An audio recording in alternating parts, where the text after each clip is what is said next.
तो chapter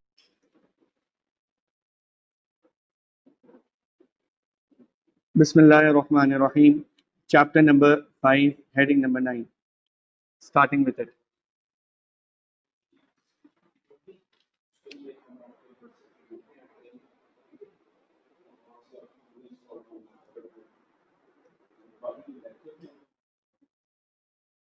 speaking skills के बारे में होमवर्क दिया था। आई नो आप लोगों ने इसको रीड कर लिया है अच्छी तरीके से।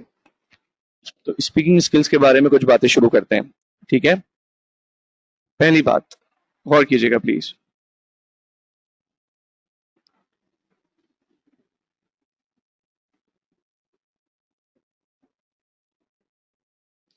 इसमें कौन सी बातें हैं? 9.1, 9.2, 9.3। सबसे पहले तो एक बेसिक बात है। देखो बेटा, अब तो आवाज आ रही है ना? सबको चेक कर लो प्लीज। दोस्तों चेक कर लो प्लीज। हसनैन, लारेब, रमशा, रोशान, हुज़ैफा, अब्दुल माजिद, सलमान,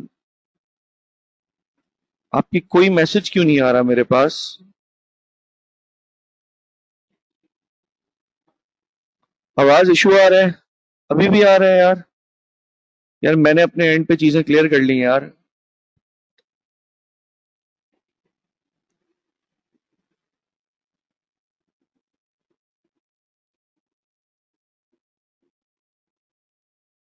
यार आवाज बहुत लैग हो रही है क्या? देखिए कुछ लोगों को बिल्कुल सही आ रही है आवाज। आप अपने एंड पे चेक करें, मैंने अपने एंड पे पूरा चेक किया है। चले मैं शुरू करता हूँ, फिर कोई मसला होगा तो हम देखेंगे।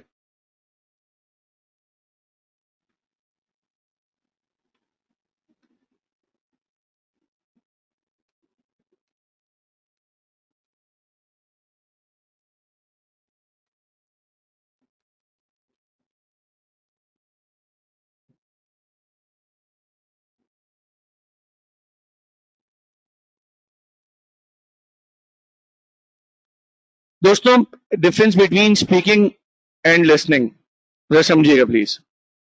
Difference between speaking and listening. देखिए, स्पीकिंग ऑल टुगेदर एक ऐसी बात है कि जिसका ताल्लुक इंसान की समथिंग इनर, समथिंग इनसाइड, जो आपके अंदर है, आप उसको मौका दे रहे हैं कि वो ओपन या एयर में या आउटसाइड ऑफ योर बॉडी आ जाए। बोलने के जरिए आप बहुत सारे काम कर सकते हैं। फॉर एग्जाम्पल, बोलने का एक फायदा ये होता है कि आप अपनी टेंशन रिलीज कर लेते हैं। कोई चीजें पेंडिंग है, वो कोई बातें ऐसी हो कि जिन चीजों ने आपके ऊपर चीजों को पैक किया हुआ हो, या जिन चीजों ने आपको समटाइम्स टायर किया होता है, वो सारी बातें दोस्तों इसके थ्रू कवर हो जाती हैं। इसकी इसके डिफरेंसेस इतने सिंपल हैं कि इसको आप अगर सिंपली सिर्फ रीड भी कर लें तो आपको कोई मुश्किल नहीं होगी। अभी हम इसके ऊपर बात करते हैं। दूसरी बात है कॉन्फ्लिक्ट रेजोल्यूशन। इसके बारे में समझ लीजिएगा कि ये टॉपिक तो यहाँ पे लिख दिया है इन्होंने, लेकिन दरअसल ये टॉपिक है chapter number 10, cap for BMBS। ये यहां का टॉपिक है। यहां पर बराए नाम है, फॉर्मेलिटी में है। इसकी वो डिटेल्स और वो निटिग्रिटीज यहाँ पे एग्जामिन नहीं होती। यानी यूं समझ लें, यहाँ पे बहुत बिगनर लेवल पे बात समझाई गई है, ताकि आपको बताओ कि किस चीज पे आपने कितना टाइम इन्वेस्ट करना है और किस चीज को कितना डिटेल में देखना है। 9.3 principles of preparing and delivering an effective public speech.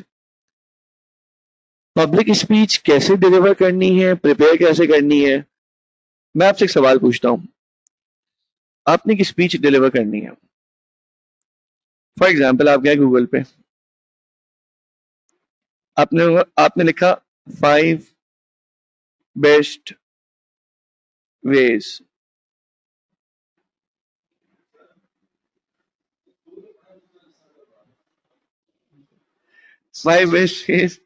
To deliver a public speech. ठीक है, मुझे बताओ कोई इससे कोई अच्छा स्पीकर बन जाएगा? मेरा आपसे सवाल है, जवाब दें चैट बॉक्स पे। 5 बेस्ट वेज, 10 बेस्ट वेज उठा लो और नेट पे जाके देखते रहो ये बातें। क्या आपको लगता है इससे कोई अच्छा स्पीकर बन जाएगा? क्या आपको लगता है इन चीजों से कोई स्किल आपके अंदर आ जाएगी? ऐसा होता है? ऐसा नहीं होता दोस्तों। हाँ, हेल्प मिल जाएगी, लेकिन जब तक वो करेगा नहीं ना, जब तक वो करेगा नहीं खुद, तब तक वो किसी नतीजे पे नहीं पहुंच सकता। And I always say this, the best way to learn, the best way to learn, you will see this quotation somewhere ahead, the best way to learn is to get something wrong in the first place. आपकी learning बहुत अच्छी हो सकती है, आप बहुत अच्छा सीख सकते हैं, आपको आइडिया मिल सकता है, लेकिन आपको थोड़ी बेसिक स्किल्स अगर पता हो तो फिर आपको ये 5 बेस्ट वेज, 10 बेस्ट वेज बहुत हेल्प कर सकते हैं। लेकिन अगर आपको बेसिक्स ही नहीं पता, इफ बेसिक्स ही नहीं है आपके पास, तो आपको कोई गूगल उठा के पब्लिक स्पीकर नहीं बना सकता। स्पीकिंग आपको स्पीकर बना सकती है, स्पीच देना आपको स्पीकर बना सकता है, लेकिन स्पीच के बारे में पढ़ना सिर्फ आपको स्पीकर नहीं बना सकता। तो दोस्तों अगली बात, जी हाँ, कुछ कुछ बुनियाद की कुछ कच्ची मतलब कुछ ना कुछ आपके पास बेसिस और फंडामेंटल चीजें होनी चाहिए, जिसके बाद ये चीजें हेल्प करती हैं। तो ये जो बातें आप यहाँ पढ़ेंगे ना 9.3 में दोस्तों, ये सारी वो बातें होंगी जिन बातों के अंदर सिर्फ रीड करना होगा आपने, क्योंकि इनका कोई वन बेस्ट आंसर नहीं है। There can be 50, 100 answers to this and they all can vary. So इसका कोई एक आंसर नहीं है। So in short आप ये कह सकते हैं, इन शॉर्ट आप ये कह सकते हैं कि आप इसको खाली रीड कर लेंगे, आप इसको खाली रीड कर लेंगे। ठीक है जी, अगली बात 9.3 के बाद speaking skills and listening skills, जरा गौर से देखें। अब इनके डिफरेंसेस हैं, आप लोग ये रीड कर चुके हैं। मैं ये तो बहुत बेसिक डेफिनेशन है, words out of mouth and receiving sounds through years, ये तो बेसिक बात हो गई। सलाम, ये बेसिक बात, पहली बात। दूसरी बात, by good speaking skills you got the chance to control others thoughts and actions, दूसरों की सोचों को आप, दूसरों की बातों को आप कंट्रोल कर सकते हैं। और एक्टिव लिसनिंग से क्या हो सकता है दोस्तों, आप जब दूसरे की बात सुनेंगे तो आप उनको अच्छा लीड कर सकते हैं, you can lead them better effectively because you know their needs, you know their concerns. So because of the fact that you are knowing, you are aware of what's their demand, what are their needs, you will be better. You will be in a better position to help other people out in coming out of what they are facing or whatever their need is. Whatever their needs. Moving on with the next thing. अब आखिरी दो मुझे आप समझाएंगे, chat पे आ जाए जल्दी से।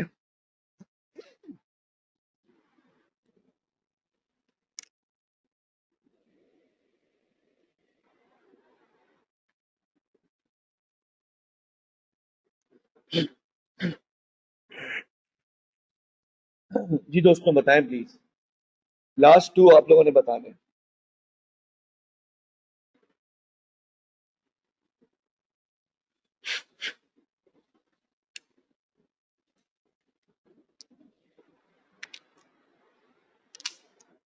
हाँ भाई दोस्तों बताएं प्लीज। रोहित ने भेजा है और हुजैफा ने भेजा है।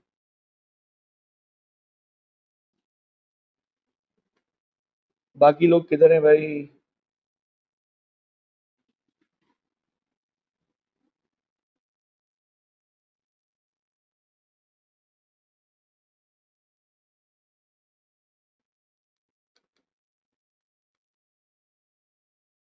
सही है जी, एग्जाम्पल्स बतानी है जी, एग्जाम्पल्स बतानी है बिल्कुल।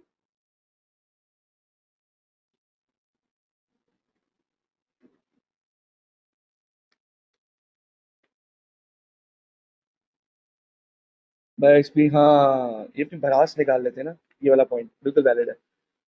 और बताओ दोस्तों।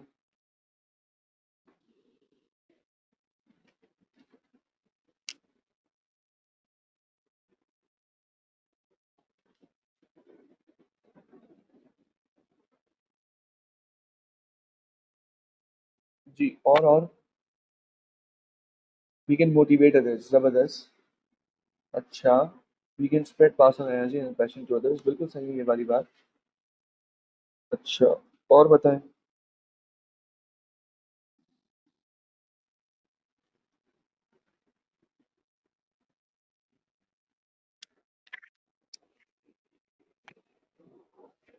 हम्म। सही। सही। मोर।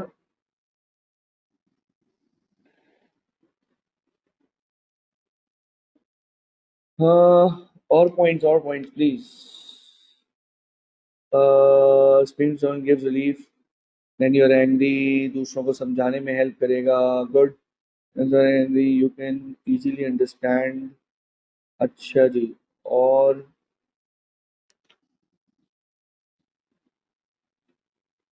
सही है दोस्तों, फिर वही बात। मतलब आपने इसको रीड किया था या अभी अभी रीड किया है? बोथ दी केसेस आप लोग समझ चुके हैं। बहुत अच्छी बात, बहुत अच्छी बात। बेहतरीन। बेहतरीन। और ऐसा बहुत दफ़ा हुआ होगा कि आपकी इस चीज़ ने आपको हेल्प किया होगा, और आप इस चीज़ को अच्छी तरह अंडरस्टैंड करके फिर डील किया होगा आपने, बिकॉज फ़ायदा हो जाता है। और किसी ने कोई बहुत अच्छी बात, अच्छी अच्छी बातें आप लोगों ने काफ़ी सारी की हैं, बस इतनी काफ़ी है। ठीक है, चलें आगे बढ़ते हैं। इसके बाद नेक्स्ट है दोस्तों, कॉन्फ्लिक्ट रेजोल्यूशन। कॉन्फ्लिक्ट में जो बातें बहुत ज़्यादा इंपॉर्टेंट है वो पहले मैं कवर करता हूँ, आप लोग को समझाता हूँ, उनको ज़रा गौर से सुनिएगा, ठीक है। कॉन्फ्लिक्ट में वो बातें जो बहुत ज़्यादा इंपॉर्टेंट हैं, मैं वो कवर करने लगा हूँ और आपको समझाता हूँ। इंशाल्लाह कुछ दिन में वो आपको समझ में भी आ जाएंगी, आप कवर भी कर लेंगे।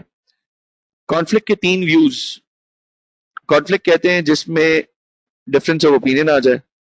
एक पार्टी ये समझे कि दूसरी पार्टी मेरी दुश्मन है, सही है, ये मेरे अगेंस्ट बोल रहे हैं। वो कोई ओपिनियन भी हो सकता है। यार मैं तुम लोगों से एक बात करने चाह रहा था वैसे भी। ये बताओ कि एक क्वेश्चन है, खाली सिर्फ एक क्वेश्चन है। वो क्वेश्चन ये है कि अम, आज हमारी क्लास 4:30 तक है, ठीक है। तो अगर हम ऐसा करें कि हम अपनी क्लास को अगर हम ऐसा करें कि अपनी क्लास को दोस्तों आज 4:30 के बजाय 6:30 तक ले लें, तो क्या ख्याल है? 4:30 के बजाय अगर 6:30 तक हम क्लास चलाते रहें तो कैसा रहेगा बताएं।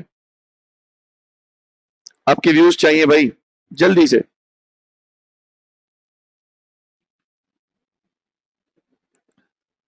जी दोस्तों, बताएं बताएं बताएं प्लीज। चैट पे मैं वेट कर रहा हूं आप लोग की बातों का।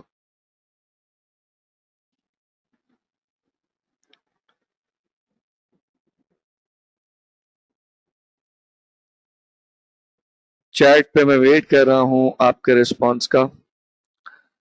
अच्छा, क्या क्या जवाब दे रहे हैं? सर आईटी क्लास है, आईटी क्लास है। आपकी क्लास में मजा आता है पढ़ने का? फर्जन आईटी क्लास है, मजा तो आएगा लेकिन आईटी क्लास है। सर में मसला नहीं होगा सर, इमरानी क्लास है उनको होगा। क्लास है। देखो डिफरेंस ऑफ ओपिनियन आ गया, बस इसी को कॉन्फ्लिक्ट बोलते हैं। बस ये एग्जाम्पल थी, कोई क्लास नहीं ले रहा मैं 6:30 तक, सिर्फ एग्जाम्पल थी कि आपको बताऊं कॉन्फ्लिक्ट कैसे राइज होता है। कॉन्फ्लिक्ट कैसे राइज होता है? ओपिनियन लिया जाता है, हर एक के अलग ओपिनियन आते हैं। कोई कहता है सर आईटी क्लास है, कोई कहता है तो सही, दिल तो बीसी क्लास लेने का है लेकिन क्लास आईटी की है। कोई कहता है सर कोई मसला नहीं, हम आ जाएंगे, खैर हो गई सर, उनको प्रॉब्लम होगी सर को। ये this is the example of conflict दोस्तों, this is how it works, ठीक है। तो माय पॉइंट इज कि कॉन्फ्लिक्ट ऐसा होता नहीं है कि ना है। घर के अंदर दो लोगों के अंदर भी आता है, दो भाइयों के अंदर भी आता है, दो टीचर्स, दो स्टूडेंट्स। बिकॉज अल्लाह ने हर एक को ख्यालात का थॉट प्रोसेस एक अलग दिया है ना, हर एक अपने हिसाब से सोचता है। किसी पॉइंट पे कोई आपके साथ अग्री करेगा, किसी पॉइंट पे कोई और अग्री करेगा। लेकिन याद रखें, इस कॉन्फ्लिक्ट को जब बिजनेस के अंदर हम देखेंगे, तो कॉन्फ्लिक्ट में बिजनेस के लिए कॉन्फ्लिक्ट प्रॉब्लम नहीं बनना चाहिए, बल्कि बिजनेस के लिए कॉन्फ्लिक्ट एक सोर्स ऑफ अपॉर्चुनिटी बनना चाहिए कि अच्छा डिफरेंस ऑफ ओपिनियन आए हैं, अब हम इसे कैसे करें, ठीक है, अब हम इसे पॉजिटिव लेते हैं। अब जब ये डिफरेंस आया है तो इसको जो रिजॉल्व करते हैं, उस रिजॉल्व करने वाले प्रोसेस का नाम बता दें, क्या बनेगा? Conflict resolution. इतना क्लियर हुआ आप लोग को सबको? सही है, क्या नाम बनेगा दोस्तों बताएं प्लीज? Conflict resolution. ठीक है, क्लियर हुई बात? अच्छा,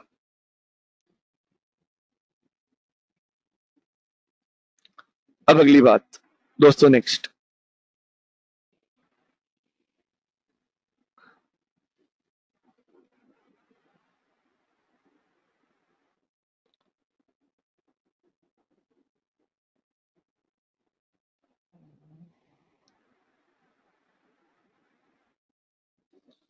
नेक्स्ट बात दोस्तों है कि कॉन्फ्लिक्ट के तीन व्यूज होते हैं। एक व्यू ट्रेडिशनल व्यू है। ट्रेडिशनल व्यू दोस्तों ये कहता है कि बिजनेस के अंदर कॉन्फ्लिक्ट जो है, डिफरेंस ऑफ ओपिनियन जो है, वो ये ट्रेडिशनल व्यू है ना, और ये कोई खास व्यू नहीं है, अच्छा व्यू नहीं है। ये कहते हैं कॉन्फ्लिक्ट को अवॉइड करना चाहिए। जब कॉन्फ्लिक्ट को अवॉइड करेंगे इसका मतलब इनोवेशन नहीं आ सकती, इसका मतलब लोगों को अपने व्यूज देने का राइट नहीं होगा। कॉन्फ्लिक्ट अवॉइड करने का मतलब ये होगा दोस्तों आप हकीकत से दूर भाग रहे हैं। जो व्यूज पॉजिटिवली और स्ट्रेट अवे कम्युनिकेट किए जा सकते हैं, आप उनसे दूर भाग रहे हैं, और आपके दूर भागने का मतलब है कि ये ट्रेडिशनल व्यू है आपका। इसको दोस्तों ट्रेडिशनल व्यू ऑफ कॉन्फ्लिक्ट कहते हैं। दूसरी बात दोस्तों है ह्यूमन रिलेशंस व्यू। दोस्तों ह्यूमन रिलेशंस व्यू क्या होता है जरा समझिएगा। ह्यूमन रिलेशंस व्यू दोस्तों ये होता है कि ये कहते हैं, इस ह्यूमन रिलेशंस व्यू में ये बात कही जाती है कि देखें, जो बिजनेस है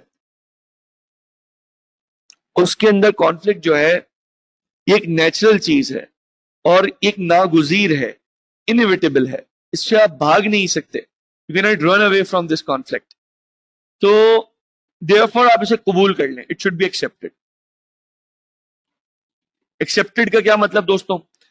एक्सेप्टेड का दोस्तों ये मतलब है कि आप मान लें कि कॉन्फ्लिक्ट अराइज होगा और अब आपको मैनेज करना है, आप इसको एज अ फैक्ट कबूल कर लें। बिकॉज अगर आप कबूल नहीं करेंगे तो आप कुछ बिगाड़ नहीं सकते, कॉन्फ्लिक्ट अराइज होगा। तो बेस्ट थिंग इज कि आप उस कॉन्फ्लिक्ट को एक्सेप्ट कर लें। ठीक है दोस्तों, तीसरी चीज, ये सोच अच्छी है, इंटरेक्शनिस्ट व्यू। नोट कर लें, ये एमसीक्यूज के लिए इंपॉर्टेंट जगह है, और दोस्तों यहां से एमसीक्यूज अराइज होते हैं और यहां से एमसीक्यूज बना करते हैं। Important for MCQs.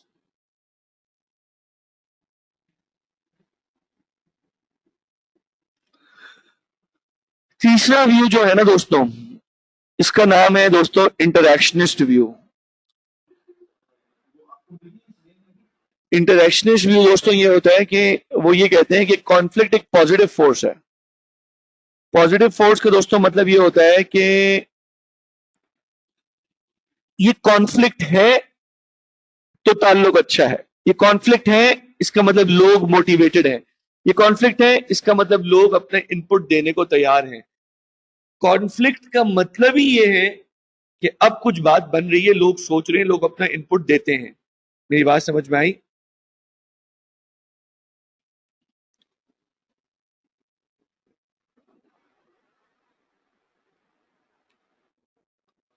अच्छा,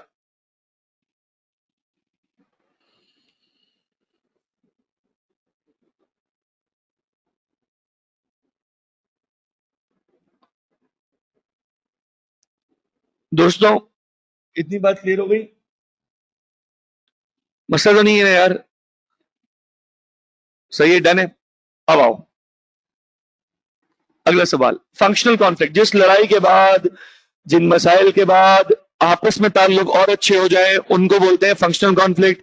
और जिन लड़ाई के बाद मुंह बना रहे, चेहरे पे स्त्री हो जाए, मुंह का डिजाइन चेंज ना हो और फासले हो जाए, दिल में बुगज कदूरत, ये सब चीजें आ जाए, इसको बोलते हैं डिसफंक्शनल कॉन्फ्लिक्ट। आसान, यानी जिस फड्डे के बाद फड्डे बढ़े, इख्तिलाफात बढ़े, उसको डिसफंक्शनल बोलते हैं। और जिसके बाद, जिस तू मैमे के बाद, जिसके बाद खुल के बाद हो जाए दोस्तों, उसको क्या बोलते हैं? Functional conflict. तो फंक्शनल कॉन्फ्लिक्ट तो अच्छा होता है, और जितना अच्छा होगा, फॉर एग्जाम्पल मैं इसकी अभी एग्जाम्पल देने लगा हूं क्योंकि एग्जाम्पल से ये बात समझ में आएगी। देखें, एग्जाम्पल ये दोस्तों कि मैं ये कहता हूं कि आप लोग अज्यूम करें मेरे दो असिस्टेंट मैनेजर्स हैं और मैं एसेट मैनेजमेंट कंपनी के अंदर एक इन्वेस्टमेंट पोर्टफोलियो मैनेज कर रहा हूं।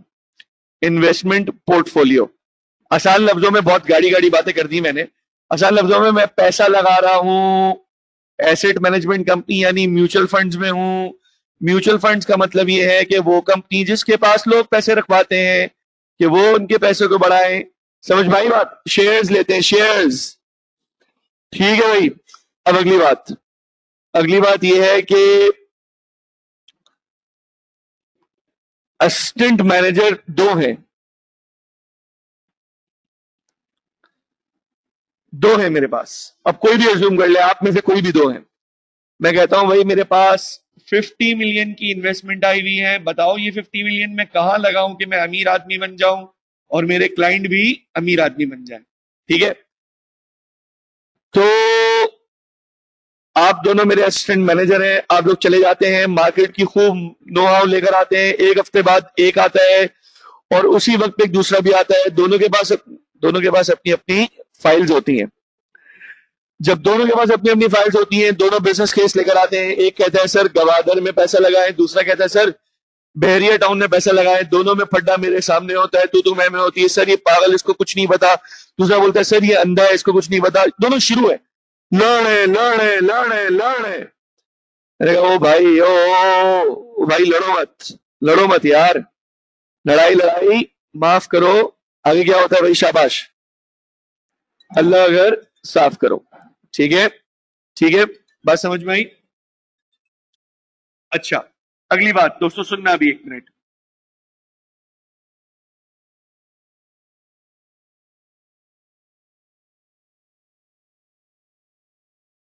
अब अगली बात ये है दोस्तों कि पढ़ना मेरे सामने शुरू। मैंने कहा भाई तुम लोग लड़ क्यों रहे हो यार? तुम्हें मैंने बोला था जाके काम करके आओ। मैंने तुम्हारे कहने पे बहरिया में भी पैसे नहीं लगाने, मैंने तुम्हारे कहने पे गवादर में भी पैसे नहीं लगाने। थोड़ा सब्र करो भाई, थोड़ा सब्र करो, हम डिस्कस करेंगे। डिस्कस करने के बाद ये तय करेंगे कहां लगाना बेहतर है। क्या पता ऐसा हो कि 20 मिलियन एक जगह और 30 मिलियन एक जगह, क्या पता ऐसा हो हम यहां पे पैसे ही ना लगाए। लड़ क्यों रहे हो भाई? बहरहाल हमारी वो मीटिंग खत्म होती है। भाई ऐसा भी तो हो सकता है कि आप मुझे बहरिया और गवादर समझ में ना आए, मैं कहूं बेटा शाबाश जाओ, 1 हफ्ते की और मेहनत करो और कुछ मार्केट की न्यूज लेकर आओ। आखिर बॉस तो बॉस होता है ना, उसको पता होता है कि भाई क्या न्यूज सही है। तो अगर इस सब के बाद अब दोनों मैनेजर्स के मुंह मुड़ गए हैं, टेढ़े हो गए हैं, एक दूसरे को देखकर रास्ता बदलते हैं, तो भाई ये कॉन्फ्लिक्ट कौन सा कहलाएगा? बोलो जल्दी। This functional conflict. और भाई फंक्शनल नहीं है ना काके, आपस में ताल्लुकात खराब हो गए हैं, देख नहीं रहे, एक दूसरे को देख नहीं रहे। फंक्शनल कहां से हो गया यार? ऐसा नहीं करो यार, ऐसा करोगे तो कैसे समझ में आएगा? अब अगली बात, अगर ऐसा हो जाए कि दोनों बोले यार आओ यार मिलके काम करते हैं यार, मिलके काम करते हैं, कोई ऐसी बात नहीं है यार। और दोनों बोलते हैं सर आप परेशान नहीं हो, हम इंशाल्लाह आप अपने बिजनेस को देखें आगे फर्दर, हम ये काम खुद करते हैं सर, हम एक अच्छा ऑप्शन और लेकर आते हैं। और वो दोनों जाकर इवेंचुअली और अच्छा ऑप्शन लेकर आते हैं कि सर पैसा डीएचए फेज 9 में लगाएं, डीएचए सिटी में लगाएं, और मुझे वो पसंद आता है और इवेंचुअली जी वो इन्वेस्टमेंट प्रोसीड करती है। तो बाबा ये क्या कहलाएगा? बोलो फंक्शनल कॉन्फ्लिक्ट कहलाएगा। शाबाश। ठीक है, अगली बात है। अच्छा भाई, कॉन्फ्लिक्ट मैनेजमेंट की टेक्निक्स हैं, 3 तरह की टेक्निक्स हैं, और 3 तरह की टेक्निक्स को समझाने का 5 तरह की टेक्निक्स है। अभी इनको आपके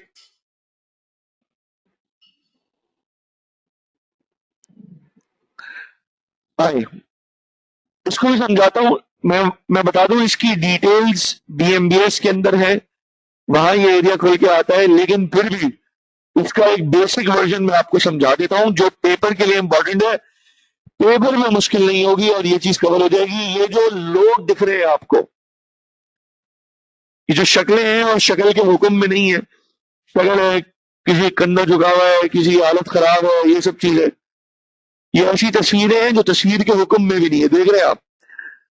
इनको समझेंगे अभी आप, मैं आपको समझाता हूं। पहली बात तो ये समझें कि कॉन्फ्लिक्ट के बाद कॉन्फ्लिक्ट हैंडलिंग स्टाइल्स 5 तरह के हो सकते हैं अकॉर्डिंग टू आवर बुक। और ये 5 तरह के स्टाइल्स के लिए आपके पास 2 मिनट्स हैं। पहले आप इसको पढ़ेंगे, फिर आप इस स्लाइड को पढ़ेंगे, ठीक है? दोनों स्लाइड्स आपने पढ़नी है। मैं स्लाइड खुद चेंज करूंगा, जल्दी से रीड करें। स्टार्ट। थोड़ा थोड़ा पढ़ लें।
हाँ भाई, क्या हाल है? पहुंच गए आप लोग? डन हो गया आप लोग का मामला?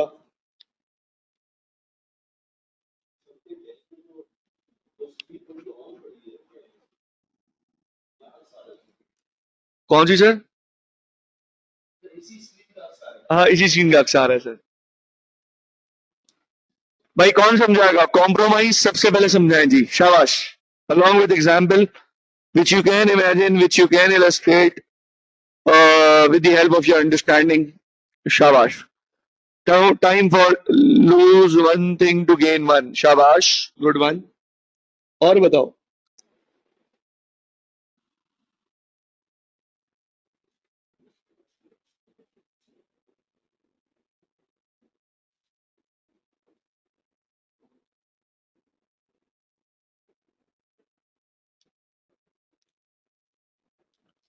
सही है भाई, बताना शुरू करो यार। ये it means both letting away their opinion. भाई अब्दुल्ला कह रहे हैं अपने ईमान और यकीन पे कभी कॉम्प्रोमाइज मत करो। क्या ईमान वाले लोग हमारी क्लासे ले रहे हैं, वाह। मेरे दोस्त, इस वक्त हम कॉर्पोरेट वर्ल्ड में हैं, हमें उसकी एग्जाम्पल चाहिए। No pain no gain. तुम लोग बेहतरीन लोग हो यार। इन्वेस्टमेंट आधी आधी कर ली, अच्छा। कोई कह रहा है nobody wins nobody loses, compromise और social life to gain CA. ओहो। और बताओ। तुम लोग अपने पर्सपेक्टिव में अच्छा सोच रहे हो, गुड यार अब्दुल्ला, अच्छी बात है, शाबाश। कहा तुम्हारी एग्जाम्पल अच्छी है, रोहित अच्छी एग्जाम्पल है, रमशा अच्छी है, सुहेमा और अशद। सुहेमा और अशद, ये दो नाम एक साथ लिखे हुए आते हैं दोस्तों। मेरा ख्याल है आप लोग एक जगह से ऑनलाइन होते हैं और शायद आप लोग बहन भाई हैं, ऐसा है? उंजीला, आपका भी पॉइंट। मतलब आप लोग इसको बात समझ रहे हैं, compromise means you have to let go something, you need to let go something. Twins है माशाल्लाह, अच्छा। बताया करो यार, ये सारी राज की वजह लोग छुपा के रखते हो। मैं परेशान होता हूँ, बोलता हूँ किस तरह तुम लोग नाम वाम लिखते हो। चलो माशाल्लाह, अल्लाह पाक खैर रखे जी। दरगुजर करना, अच्छा भाई। देखिए ना, कहते हैं लोग पाकिस्तान के बारे में, कितनी अच्छे अखलाक है आप लोग के ना, कितने अच्छी खानदानी तरबियत है आपकी, कितने अच्छे आपके वालिदैन होंगे, इतने अच्छी अच्छी एग्जाम्पल दे रहे हैं। बेटा आओ, तुम लोगों से आगे एग्जाम्पल पूछता हूँ, आओ कोलैबोरेशन पे आओ। नंबर 2, कोलैबोरेशन, शाबाश। कोलैबोरेशन।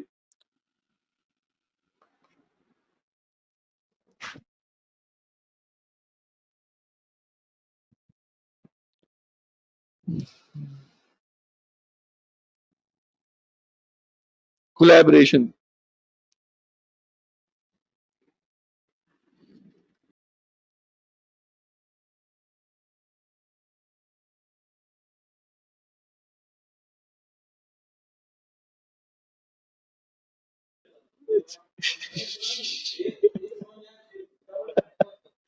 चले भाई दोस्तों,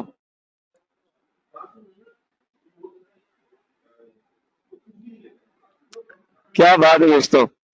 हसनैन देखो फिर भी अच्छी बात है ना बेटा, एटलीस्ट कोई ना कोई तो पॉजिटिव इफेक्ट है ना, अल्हम्दुलिल्लाह। अच्छा, कोलैबोरेशंस आर, हाँ शाबाश, कार्टेल्स की एग्जांपल्स दिए। कार्टेलिंग समझते हो आप लोग? कार्टेलिंग मींस कि भाई आपस में एग्री कर लेते हैं कि भाई हम इस कॉस्ट से कंपनी बेचेंगे, इस प्राइस से कंपनी बेचेंगे, हम ये चीज तरह अवेलेबल करेंगे। तो कार्टेलिंग पॉजिटिव भी हो सकती है, नेगेटिव भी हो सकती है। हमारे मुल्क में तो बहरहाल नेगेटिव मिसालें ज्यादा नजर आ जाती है। तो मोहम्मद महाद खान, बेहतरीन यार, शाबाश। दोनों का फायदा हो जिसमें जबरदस्त, both the parties mutually participate and both wins. यार तुम लोग छा गए हो यार, जबरदस्त बेटा, माशाअल्लाह, माशाअल्लाह यार, माशाअल्लाह, जबरदस्त।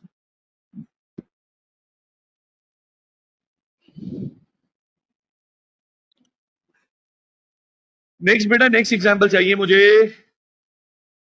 अवॉइडेंस, अवॉइडेंस और विड्रॉइंग आप लोग फौरन समझ जाओगे इंशाल्लाह, मुझे उम्मीद है। जल्दी से बताओ। जफर, जफर, एक मिनट बेटा होल्ड कीजिएगा। जफर प्लीज इधर आइएगा।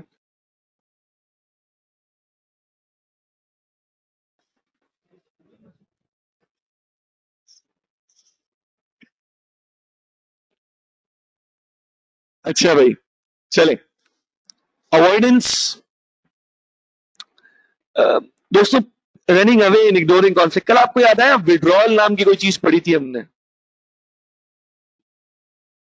हाँ यार, मतलब you are just walking away, you don't want this fuss, you don't want this thing to further linger on, you don't want this tension to live in your life, you don't want something to always hang over your head, you want a straight clean life, and that's why you are saying I want to avoid this all. जबरदस्त, बेहतरीन, बेहतरीन, बेहतरीन दोस्तों यार, thank you so much. अल्लाह पाक तुम सबको first attempt में पास कर दें। कंपटीशन दोस्तों, नाउ कंपटीशन दोस्तों, ये कि बेटा इतनी तेजी से तो कोई और रिस्पांस नहीं आया था। आमीन के मैसेज बहुत तेजी से आए, वाह। चलो कम से कम आमीन पे तुम लोगों ने सबने रिस्पॉन्ड किया है। ये जो बाकी लोग रिस्पॉन्ड नहीं करते ना, ये अच्छी बात नहीं है, बता रहा हूं। याद रखना, रिस्पॉन्ड करने वाले और रिस्पॉन्ड ना करने वाले बराबर नहीं होंगे, ठीक है? चलो भाई, कंपटीशन। कंपटीशन में दोस्तों ये होता है कि कोई एक जीतेगा, किसी एक की बात जीते, कोई एक विन करेगा। कंपटीशन में there is only one winner, there is only one winner. Competition में ये वाली बात होती है दोस्तों। देन हो गई बात, तो देन बस ये सिंपल है। अ, दोनों अपना बेस्ट ट्राई करेंगे, जो जीतेगा वो सक्सेसफुल कहलाएगा। लेकिन कंपटीशन में जो नंबर 2 आता है वो भी हल्का नहीं होता, बिकॉज उसने भी कंपीट किया होता है। तो जिसने कंपीट किया है वो है अच्छा, अब चाहे पोजिशनिंग उसकी कुछ भी हो। Accommodation and smoothing. अकोमोडेशन दोस्तों,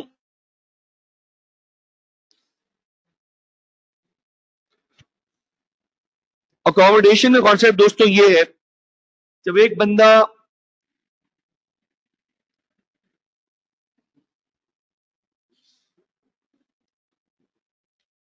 अकोमोडेशन का मतलब दोस्तों एक्चुअली ये है कि जब एक बंदा जब कोई एक बंदा फॉर एग्जाम्पल दूसरे की बात को एक्सेप्ट कर लेता है, उसको अकोमोडेट करता है। अकोमोडेशन कहते हैं कि जैसे हम कहते हैं रिहाइश के लिए वर्ड यूज होता है अकोमोडेशन। आपने सुना होगा जॉब विद अकोमोडेशन, दुबई में जॉब मिल रही है विद अकोमोडेशन। अकोमोडेशन का वर्ड निकला है, अकोमोडेशन का वर्ड होता है अकोमोडेट करने से, अकोमोडेट जगह देना, सही है? तो अकोमोडेशन, इसका मतलब दूसरे को अपनी पोजीशन में जगह देना। फॉर एग्जाम्पल मैं एक पेपर पढ़ा रहा हूँ, मेरा दोस्त टीचिंग में आता है और मुझे लगता है ये टैलेंटेड है और बहुत जिगरी दोस्त है, हमने साथ बिजनेस भी किया है। मैं कहता हूँ आओ यार, मैं तुम्हें अकोमोडेट करता हूँ, तुम मेरे साथ ये पेपर शेयर करो और शेयरिंग में पढ़ाएंगे,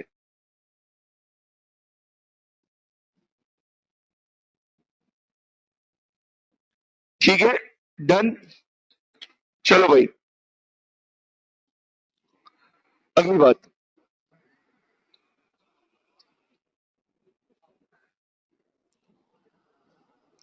डन हो गई बात दोस्तों। अब दोस्तों जरा ये पिक्टोग्राम्स बने हुए, इनको पिक्टोग्राम्स कहते हैं।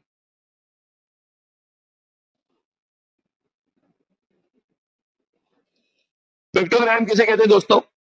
अब जरा देखें, ये पिक्टोग्राम्स एग्जैक्टली बता रहे हैं, अकोमोडेट करने वाला दूसरे का बोझ संभाल रहा है, उसकी गर्दन झुक गई है। अवॉइड वाला भाग रहा है, बोल रहा है मुझे मुझे टेंशन नहीं चाहिए यार, मेरी जिंदगी में सुकून चाहिए। चेक कर रहे हैं इस बंदे को। अवॉइडिंग, कानों में उंगलियां रख ली इसने, बोल रहा है यार। देखो दोस्तों, विजुअल एड्स का ज्यादा इस्तेमाल गलत है, लेकिन जिस तरह मैं आपके सामने अभी इस्तेमाल कर रहा हूं ना, ये विजुअल एड्स बिल्कुल ठीक जगह पे, आपको खुद फायदा लग रहा होगा इसका कि कैसे विजुअल एड्स को यूज करना है। बहुत ज्यादा विजुअल्स जो लोग यूज करते हैं ना, मुझे वो भी समझ में नहीं आता। हर पेप्सी का नाम लेने पे पेप्सी का कोक दिखाने की जरूरत नहीं होती। एक एक बेहतरीन चीज, कॉम्पीटिंग, ये चैलेंज कर रहा है, देखते हैं कौन एक जीतेगा, कौन फर्स्ट आएगा। ठीक है दोस्तों, तो इतनी बात के बाद आगे देखें। इतनी बात समझ में आई दोस्तों को? ठीक है, इतनी बात समझ में आई दोस्तों को? ठीक, अब अगली बात पे बढ़े आगे। अगली बात दोस्तों, कॉम्प्रोमाइजिंग।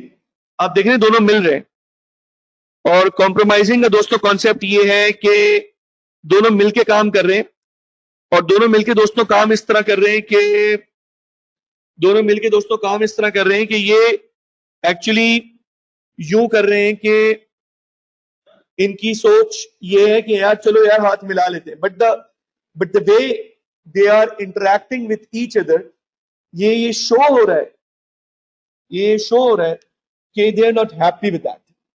बस सही है, कॉम्प्रोमाइज, एक विन विन सिचुएशन बना दी है। ठीक है, क्लियर हो गई बात दोस्तों? अब अगली बात, यहां से नेक्स्ट बात, कोलैबोरेशन। आखिरी बात दोस्तों, आपकी स्क्रीन पे आ रहा होगा कोलैबोरेशन। जी, समझौता होता है कॉम्प्रोमाइज, शाबाश, सही कहा बेटा आपने। अब आपकी स्क्रीन पे आ रहा है कोलैबोरेशन। जो कोलैबोरेशन है ना दोस्तों, ये कॉन्सेप्ट ये है कि मिलके चले। देखिए, they are making things work together. Look at this, they are making things work together. तो बात ये है दोस्तों कि कोलैबोरेटिंग का मतलब होता है मिलके चलना। ठीक है दोस्तों, याद रहेगी ना इंशाल्लाह बातें? मुश्किल तो नहीं है ना यार? ये बातें हैं, इनको रीड करना है, ये रीड करना है, ये जस्ट रीड करने के लिए स्लाइड्स डाली थी दोस्तों। आखिरी चीज है negotiation, meditation, conciliation and arbitration. अभी समझे। वंस अगेन, ये पता नहीं क्यों डाला है, लेकिन बस फिर रेफर कर रहा हूं, चैप्टर नंबर 10, बीएमबीएस।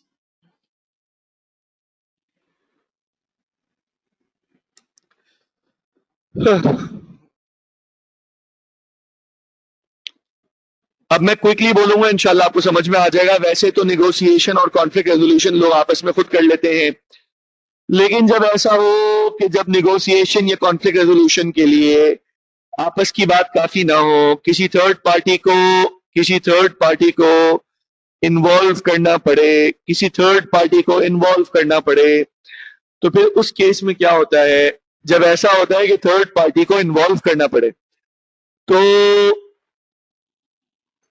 तो थर्ड पार्टी को इन्वॉल्व करने के वक्त एक तरीका होता है मेडिटेशन, एक होता है कंसिलिएशन, और एक होता है आर्बिट्रेशन। निगोशिएशन मैं आपको पहले बता चुका हूं, वो प्रोसेस जिसमें दोनों निगोशिएटर्स आपस में बातचीत कर रहे होते हैं, और दोनों की एक इनिशियल पोजीशन होती है, और दोनों उस इनिशियल पोजीशन को चेंज करने को तैयार होते हैं। निगोशिएशन होती ही तब है जब दोनों अपनी पोजीशन को चेंज करने को तैयार होते हैं। बेसिक एग्जांपल, अभी तुम रोड पे निकलो, बादराबाद तारिक रोड, तुम्हें कितनी जगह बकरे बेचने वाले हजरात नजर आएंगे। वो लोग जो बेच रहे होते हैं, व्यापारी, वो लोग जो होते हैं, वो अपनी पोजीशन पे चेंज करने के लिए पहले से तैयार होते हैं। वो बोलते हैं 50 का ये बकरा है, लाख की जोड़ी है, आप 70 में, 60 में, 50 में डील बना के आ जाते हैं। तो उन्हें पता होता है ये इनिशियल पोजीशन चेंज करनी है।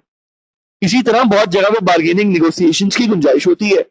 तो निगोसिएशन कहते हैं जहां दोनों पार्टी हो, दोनों का एक स्टांस हो, मैं 40 की ऑफर देके 40 से शुरू करता हूँ, 1 लाख बोलता है, तो ये दोनों के अपने स्टांसेस हैं, लेकिन डील समवेयर इन बिटवीन बनती है। इस प्रोसेस को निगोसिएशन कहते हैं।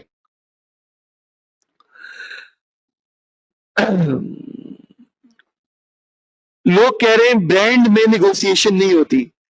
हाँ, ब्रांड में लाइव निगोसिएशन नहीं होती, लेकिन याद रखिएगा ब्रांड की प्राइसिंग जब कम, ये इंशाल्लाह फाइनल्स में मेरे साथ पढ़ेंगे, इंशाल्लाह सीए फाइनल्स में, वहां ये बड़ा डिटेल में आपको पता चलेगा। लेकिन याद रखिए जब निगोसिएशन होती है, याद रखिए निगोसिएशन तो आप कहते हैं ना ये आपस में होती है, लेकिन जब एक ब्रांड अपनी प्राइस रख लेता है, जे डॉट अपनी प्राइस रखता है, खाड़ी अपनी प्राइस रखता है, टोयोटा अपनी प्राइस रखता है, कोई ब्रांड ऑडी अपनी प्राइस रखता है, निगोसिएशन नहीं होती। लेकिन दोस्तों दोस्तों दोस्तों जब वो अपनी प्राइसिंग सेट कर रहे होते हैं, तो क्या आपको लगता है वो प्राइसिंग जो दिल में आता है वो रख लेते हैं, या उसका कोई कस्टमर का ख्याल दिल में लाते हैं कि यार कस्टमर ये देखने के लिए इतनी प्राइस देखकर क्या मुंह बनाएगा, इतनी प्राइस के लिए विलिंग होगा नहीं होगा। वो चाहे जितना ऊंचा चार्ज कर ले, लेकिन तब भी उनके दिल में ये ख्याल जरूर आता है कस्टमर इसको देखकर भाग ना जाए। ये ख्याल जो आता है ये आपकी तरफ से निगोशिएशन ही हो रही होती है, लेकिन इसको निगोशिएशन टेक्निकली कहते नहीं है, इसको बार्गेनिंग पावर कहते हैं। ये इंशाल्लाह बाद में आता है, ठीक है, ये अभी हमारे कोर्स का पार्ट भी नहीं है, इट्स टू अर्ली, ठीक है जी। बार्गेनिंग निगोशिएशन का हिस्सा है दोस्तों, ठीक है। अगली बात दोस्तों है मेडिटेशन। मेडिटेशन ये होता है कि दोस्तों एक थर्ड पार्टी आती है और वो इश्यूज को सेटल करने में हेल्प करती है और ऑल्टरनेटिव वे निकाल के देती है। मीडिएटर के पास ये पावर नहीं होती कि वो अपना हुक्म नाफिज करे, ये कर लो। मीडिएटर खाली हेल्प करता है मसला हल करने में। मेरी बातें समझ में आई दोस्तों को? मुश्किल तो नहीं है, पक्की बात? ओके जी।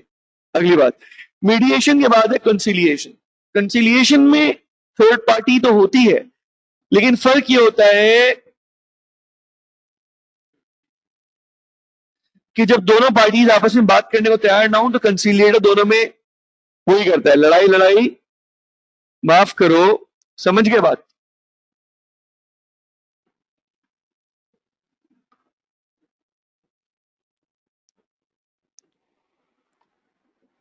क्लियर हो गया दोस्तों? अल्लाह का घर साफ करो, शाबाश।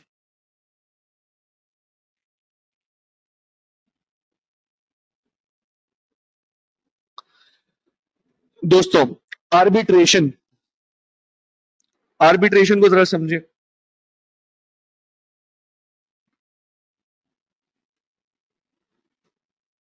आर्बिट्रेशन दोस्तों ये है कि